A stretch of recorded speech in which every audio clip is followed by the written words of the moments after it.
All right, real quick. I forgot that Barrios and Ramos was fighting on this. Who wins this fight? Barrios and Ramos? Yeah. Barrios. 100%. Ooh. I think he wins. You got no doubt, huh? Yeah. What is it with Yeah, Abel? I mean- What is it? This the old one or young one? It's the older one. Barrios. Relax. Barrios. Yeah, relax. Hey, no, Abel should give him. It's Unk. Abel should give him some good work, some good competitive rounds. Great but sparring. Barrios should win the fight. Okay. You know? Okay. Yeah. I'm not a Mario Barrios hater, but we might have to bet just cause. Okay.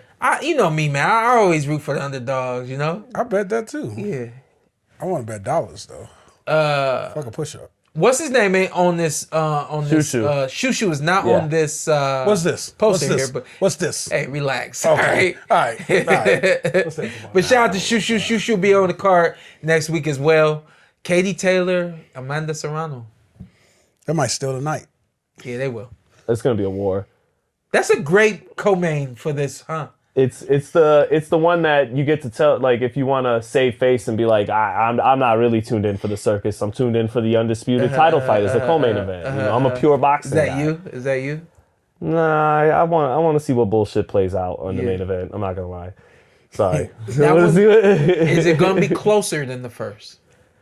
I expect it to be basically just as competitive. Just as I competitive. don't know. You can't really get much closer than the first fight. Yeah, It was razor close Oh, for yeah, Katie yeah, I'm Taylor. sorry, Yeah. I just think they're both. Sorry, flip that question. Is it going to be more decisive than the first one? No, My bad. I don't think so. I think it's gonna be just as close. It's going to be just as close. Maybe Serrano could pull it out this time. All right, I'm rooting for my girl. Let's go, Amanda. I'm rooting for my girl. Main It's gonna be a event, war. Jake Paul, Mike Tyson. Mike Tyson Who's on the B side of this right here? Mike Tyson's the B side. Yo, He's plus. this is whole. He's this plus. is He's plus. this Paul's Jake's. the B side to This, me. yeah, right. No. Yeah. I'm saying like this Jake's. Oh, I thought y'all went betting. I'm This- fucking betting. Yeah. Well, no, this is Jake's promotion and everything. But don't you think like he should have flipped it? Like he should have put himself as the B side. I'm not. This is my company. Get out of Trying to let here. everyone know I'm the man. I'm the star. Yeah. And if this was wrestling, and it feels a little bit like, well, this is sanctioned. Yeah. This is on Pro Box. This is on Box Rec. Yeah. This is gonna go down on Mike Tyson's record. Oh, Hey, I tell you what, And- I'm not wearing no Coach Wade stuff this whole week. I ain't rocking with you, Coach Wade, but Saturday you're my guy. All right, I got. What? Hold on, wait a minute. You mean after? You mean Sunday? No, the fight is Friday. Oh, you're right.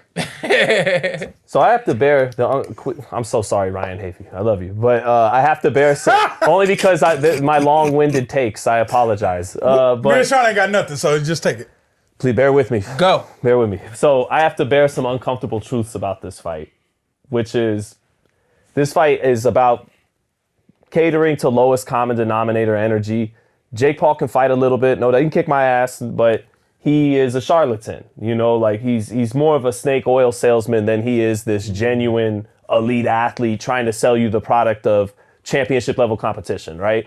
So he smoke and mirrors kind of thing. And the phrase that keeps jumping out to me about this fight is false idol worship, because that's what's selling this fight. Whether the false idol you're worshiping is Jake Paul or Mike Tyson. And what's interesting about Tyson heading into this fight is Republican, Democrat, black, white, brown, whatever. Everybody wants him to knock Jake Paul out. And it's because they want to believe that their former false idol from yesteryear is more real than today's false idol. And kind of, like things were just more real back then than they are now. So they want to see this kid get knocked out. But Mike Tyson has kind of been in the Jake Paul business ever since the night he bit Evander Holyfield's ear off, or ear in the second fight. For 27 years, he hasn't been really a competitive heavyweight since that fight. Yeah. And so, he quit in his last fight against Kevin McBride. Like, I love Mike Tyson. Lewis whooped his ass. He's the youngest heavyweight champion of all time. But if he loses this fight to Jake Paul, people are going to remember his fight with Jake Paul as much or more than his fight with Trevor Berbick, knocking out Berbick in '86. So Tyson, for the money, has put himself in a situation where like his reputation's on the line. And if he lets people down because everybody wants him to win, it puts an unfortunate full circle cap on his last 27 years. The heavyweight title at one point was considered the biggest prize in sports, right? And it was on a decline for a long time. But you know what put the nail in the coffin in that once and for all?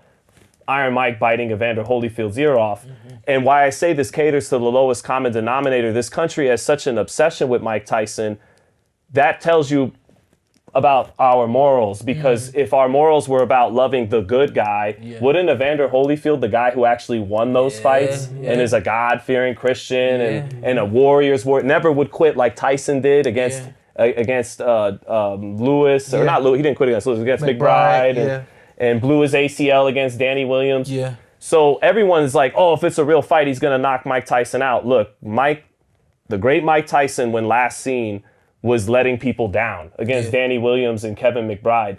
Don't be surprised if he lets you down in this fight. Don't be surprised if Jake Paul plays it very safe, keeps it long behind a jab, clinches for dear life, and tires him out, and then later in the fight pushes his advantages, and you got to settle for watching one of your false idols get beat by Jake Paul. So, and if that happens, that's kind of a fitting ending for this 27-year odyssey since the Holyfield rematch. But I'm like everyone else. I hope Iron Mike knocks Jake Paul out. That's what I hope for. You came too real for us today. Yeah, we're going to end it on that. Yeah. You came too real.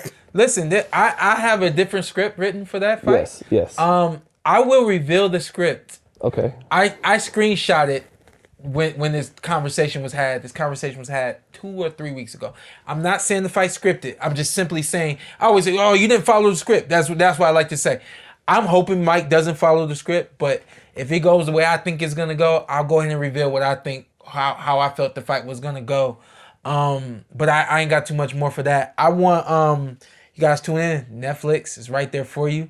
It's a pretty good undercard, especially with the co-main event, Katie Taylor and Amanda Serrano. And Shushu. And Shushu on that card as well, and a couple other fights. Shout out to my brother and my uncle.